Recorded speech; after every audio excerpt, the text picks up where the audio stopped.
It was my 40th birthday. My billionaire husband stood up to give a toast in front of New York's elite. I expected a thank you for building his empire.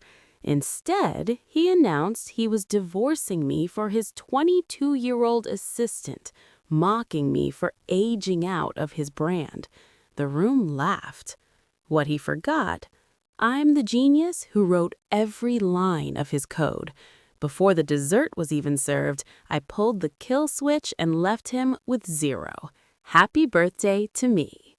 The scent of Joe Malone candles and expensive lilies filled the air of the Manhattan penthouse. 40 stories above the chaotic streets of New York, the world was silent, draped in silk and dripping in gold. Tonight was Sarah's 40th birthday, and her husband, Julian, had spared no expense. The guest list was a who's who of Wall Street and Silicon Valley, men in $5,000 suits and women draped in diamonds mingled near the floor-to-ceiling windows, watching the city lights twinkle like fallen stars. Sarah stood in the center of it all, wearing a custom-made emerald silk gown that matched her eyes. She smiled, she nodded, and she played the role of the perfect billionaire's wife to perfection. As she sipped her vintage champagne, she looked at Julian. He was at the far end of the room, surrounded by investors, looking every bit the tech titan the media called the visionary. Sarah felt a swell of pride. She remembered when that visionary was just a boy in a dusty garage with a broken laptop and a dream. She was the one who had coded the first prototype of his software while working 2 jobs to pay their rent. She was the one who had sacrificed her own career to build his empire, brick by brick, patent by patent. We did it, she thought, her heart warm. We finally reached the top. Suddenly, the tinkling of a silver spoon against a crystal glass cut through the chatter. The room went silent. Julian was standing on the small marble stage near the grand piano, a microphone in one hand and a glass of champagne in the other. "Everyone, if I could have your attention," Julian said, his voice booming with authority. "As you all know, tonight is a very special occasion. It's Sarah's 40th birthday." A chorus of polite "happy birthdays" and cheers erupted. Sarah felt her cheeks flush. She looked down at her husband, expecting to see the love they had shared for 15 years. "Sarah and I have been through a lot. She was there at the beginning. She was the steady hand while I built Oratech. But as our company has grown into a global brand, I've realized that a brand needs to evolve. It needs to stay young. It needs to stay relevant." A strange chill settled over the room. The guests exchanged confused glances. Sarah's smile began to falter. "Sarah," Julian said, looking directly at her, "you've been a wonderful partner for the first chapter, but let's be honest, you're 40 now. In the world of tech, that's ancient. You're aging out of the image I've built for this company. You're a relic of the garage days, and frankly, you're bad for the brand." The silence in the penthouse became deafening. Sarah felt the blood drain from her face. She felt like she was underwater, the sound of her own heartbeat thumping in her ears like a drum. "So tonight," Julian said, his voice cold and loud, "my birthday gift to you is your freedom. I've filed for divorce this afternoon. My lawyers have already sent the papers to your study."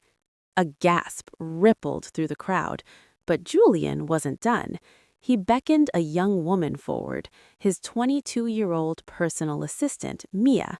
She was wearing a dress far too short for a professional setting, and she was glowing with a smug, triumphant smile. "And to ensure the future of my legacy," Julian added, placing a hand on Mia's stomach, "Mia and I are expecting my first heir. It's time for a fresh start, a younger face, a new era." He raised his glass high. "To Sarah, thanks for the memories, but your time is up.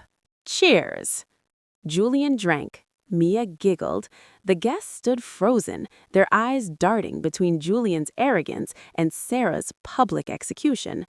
Sarah didn't scream. She didn't throw her glass. She stood there, her emerald dress shimmering under the chandeliers, her face a mask of frozen porcelain. Inside, her world wasn't just collapsing, it was being vaporized. Every sacrifice, every late night, every line of code she had written for him was being spat upon in front of the most powerful people in the country. She looked at the faces of the elite, the people she had hosted, helped, and befriended. They weren't stepping forward to help her. They were looking away, already calculating how to stay on Julian's good side. Julian looked down at her from the stage, his eyes full of pity and triumph. He thought he had ended her. He thought she was just a relic he could toss aside. Sarah felt a tear prick her eye, but she blinked it back. She took a slow, deep breath, tasting the expensive air one last time. She realized Julian had made one fatal mistake. He had spent so long believing his own visionary hype that he had forgotten who actually owned the brain behind the brand. She didn't say a word. She simply turned around and walked toward her study, her head held high. Behind her, the party resumed with a nervous, frantic energy. Julian thought he had ended her empire with a toast. He had no idea that Sarah was about to end his entire world before the guests even finished their dessert. The heavy mahogany doors of her private study closed with a muted thud, instantly swallowing the muffled sounds of the jazz band and the forced laughter of the guests outside. Sarah leaned her back against the door, her lungs burning as she finally let out a shaky breath. Her hands were trembling, but not from fear. It was rage, a cold, crystalline fury that was starting to sharpen her mind. She walked over to her desk, a minimalist slab of glass and steel that overlooked the glowing grid of New York City. On the wall hung a framed photograph from 15 years ago. It showed a younger Sarah and Julian in a cramped, oil-stained garage in Queens. Julian was grinning at the camera, looking like a hero, but Sarah was hunched over a flickering monitor, her eyes bloodshot, her fingers blurred with motion. Julian loved that photo. He told the media it was the birth of a legend, but he had forgotten the truth of that night. In the early days of Oratech, Julian was the salesman. He had the charm, the expensive haircut, and the ability to talk investors into parting with their millions. But Julian couldn't write a single line of stable code to save his life. Sarah was the architect. She had spent 3 years developing the Aura Core, the revolutionary AI algorithm that now powered every smart device in America. She remembered the day they signed the original incorporation papers. Julian had been so focused on the title of CEO and the size of his corner office that he hadn't looked at the fine print of the intellectual property transfer. Sarah, sensing even then his drifting ego, had kept the core patent under her maiden name, Sarah Vance.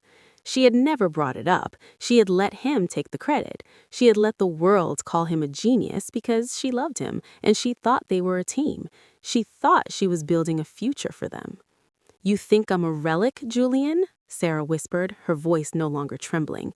"You think I'm bad for the brand? Let's see how your brand performs without its heartbeat." She sat in her chair and opened her laptop. The blue light reflected in her eyes, erasing the perfect wife and bringing back the master coder. She didn't cry. She began to type. Her fingers moved with a rhythmic, deadly precision. She opened an encrypted communication channel, one Julian didn't even know existed. It was the direct line to the Night Watch, a private team of elite cybersecurity experts and legal sharks she had kept on a secret retainer for years. The call connected on the first ring. "Vance here," a voice crackled. It was Marcus, her lead security architect. "Mascus, it's Sarah," she said, her voice like ice. "It's time. Trigger Protocol Alpha 7. There was a stunned pause. Alpha 7? Sarah, that's the kill switch. That pulls the licensing for the entire core architecture. Oratech will go dark globally in 60 minutes. I know exactly what it does, Marcus, Sarah replied. Julian just announced our divorce and his new heir in front of 200 investors.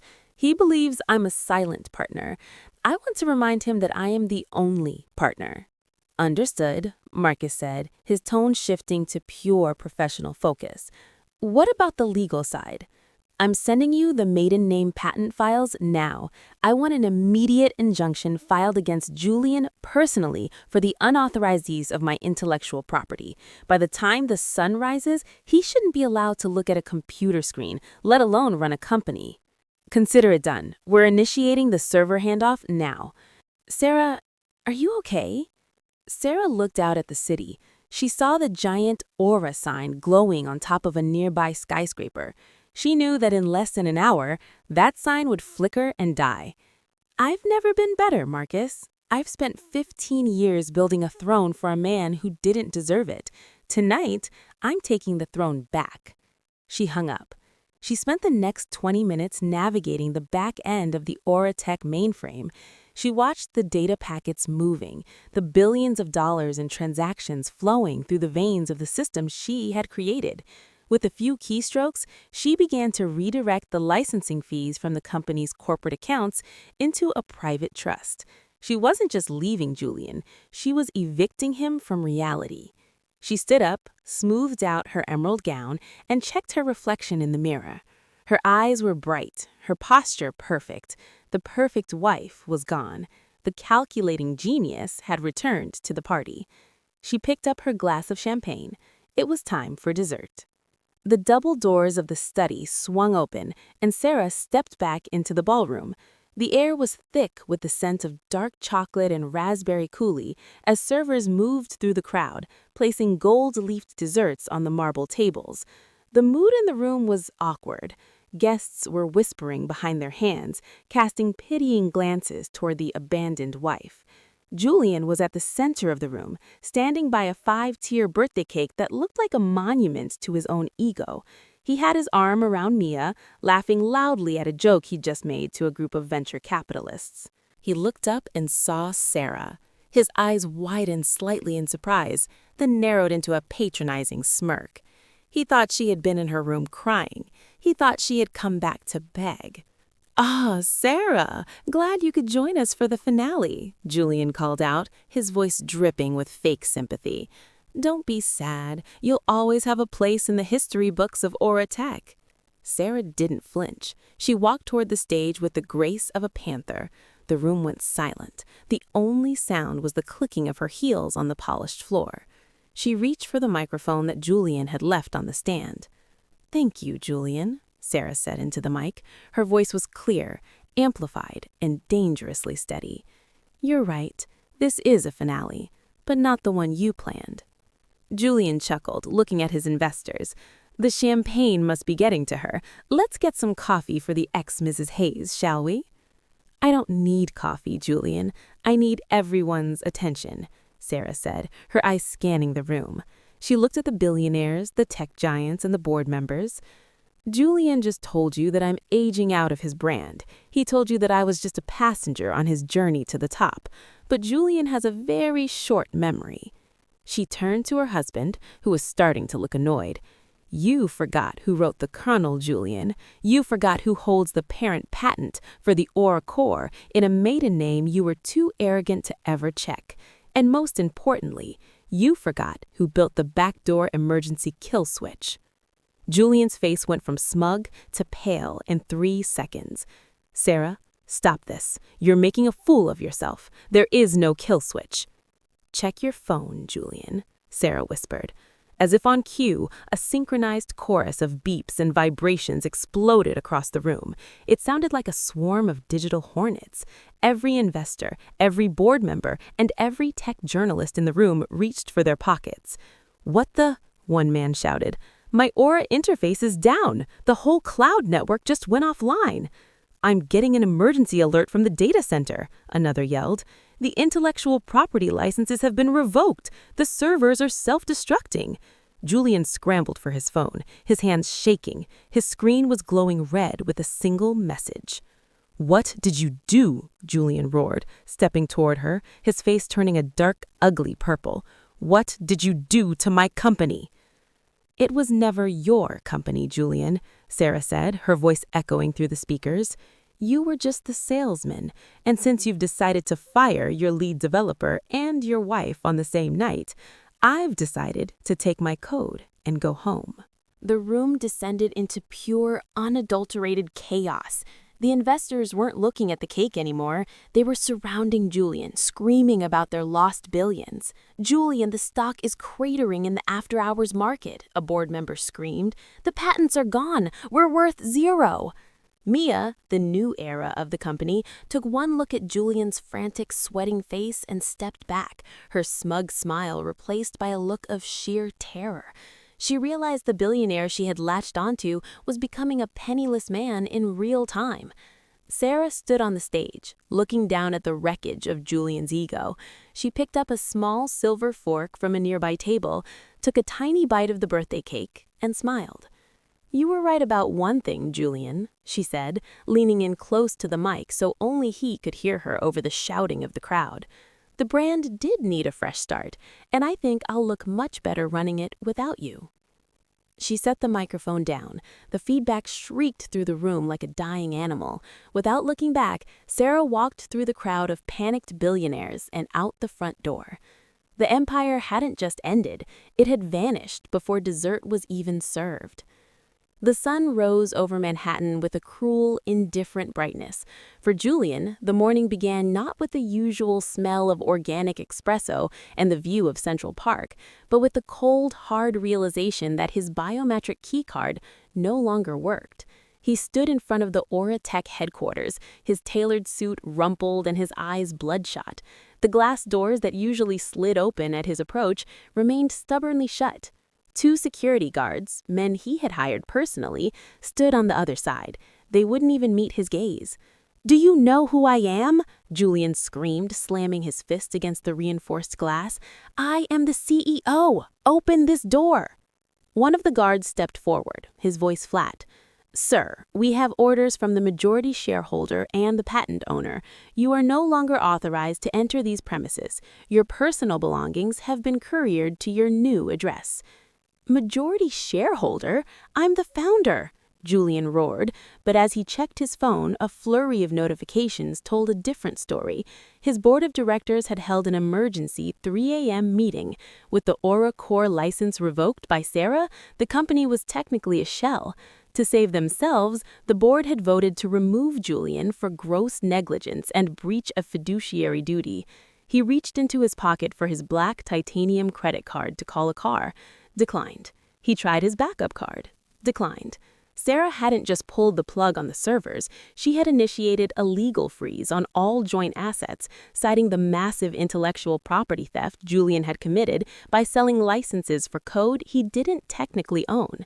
Every penny Julian thought he had was now tied up in a high-stakes litigation knot that only Sarah could untie. By noon, Julian found himself standing in front of a dilapidated brownstone in a forgotten corner of Brooklyn. It was a property he had bought years ago for a tax write-off and completely forgotten.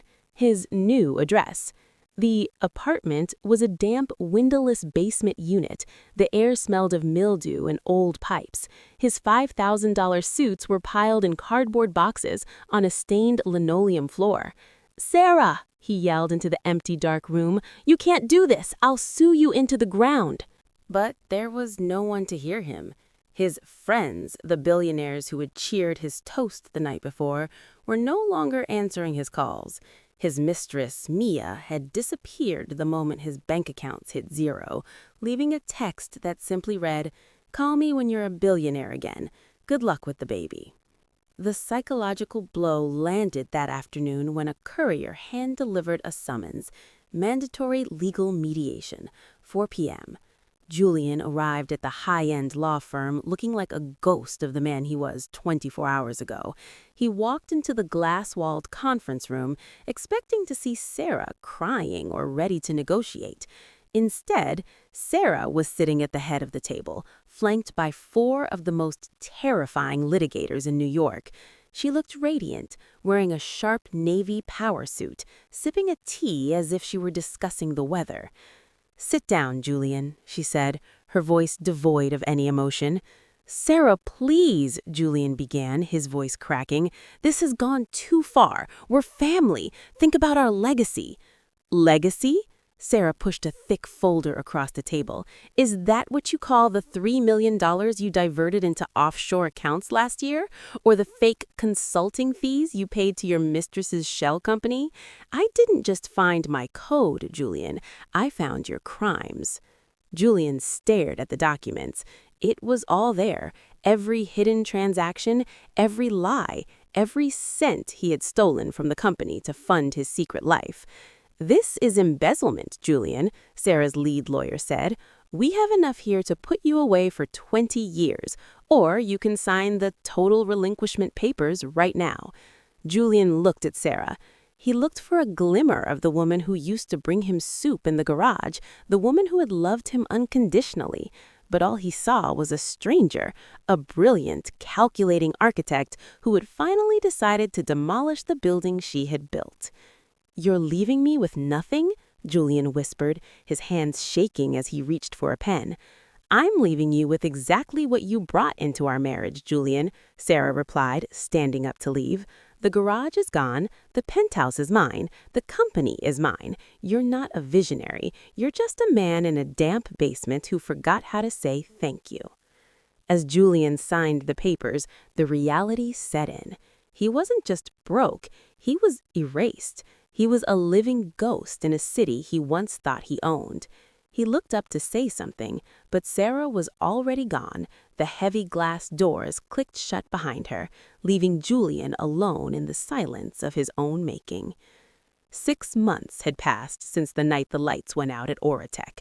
In the fast-paced world of New York, 6 months is an eternity. The visionary Julian Hayes was now a cautionary tale mentioned in hushed tones at cocktail parties, a ghost story about a man who flew too close to the sun on wings he hadn't even built. The company had been reborn. Sarah had rebranded it as Vance Intelligence. She didn't just fix the code, she evolved it. Under her leadership, the company's valuation had doubled. But Sarah wasn't interested in hoarding billions. She had already signed over 50% of the annual profits to a foundation she created, the Garage Initiative, providing coding scholarships and venture capital specifically for women in tech, who, like her, were the invisible engines behind the scenes. One rainy Tuesday afternoon, Sarah was leaving her new office, a sustainable, light-filled space in Chelsea, when she saw a figure huddled under the awning of the building across the street. It was Julian. He didn't look like a titan anymore. His expensive suit had been replaced by a generic, ill-fitting coat. His hair was thinning, and his face was etched with the gray lines of a man who had spent the last few months fighting a losing battle against embezzlement charges and bankruptcy lawyers.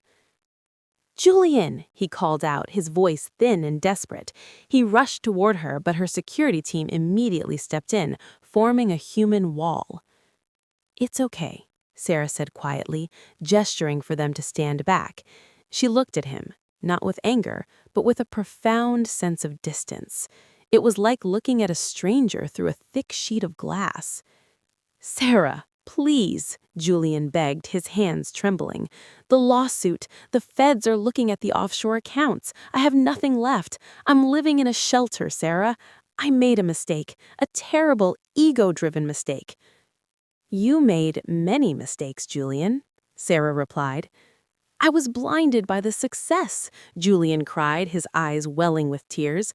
"But I've realized now, it was always you. We were a team. I need a second chance. Hire me back. I don't even need to be CEO. I can do the sales, the PR. Just give me a chance to fix this. We can be what we were." Sarah looked at the man she had loved for 15 years.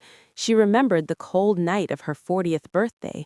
She remembered the smug look on his face when he told her she was aging out. "You don't want a second chance at a relationship, Julian." Sarah said, her voice as calm as a frozen lake. You want a second chance at my bank account. You want a second chance at the throne I built for you. That's not true. I love you. No, Sarah cut him off. You loved the reflection of yourself you saw in my eyes, but that reflection is gone. You told me I was a relic of the garage days. Well, you were right. In the garage, I was the one who built everything while you watched. I'm just doing that again. Only this time, I'm not giving you the keys. Sarah, I'll have nothing. I'll go to prison. Sarah leaned in, her voice a sharp whisper. Then you'll have plenty of time to reflect on your brand, Julian.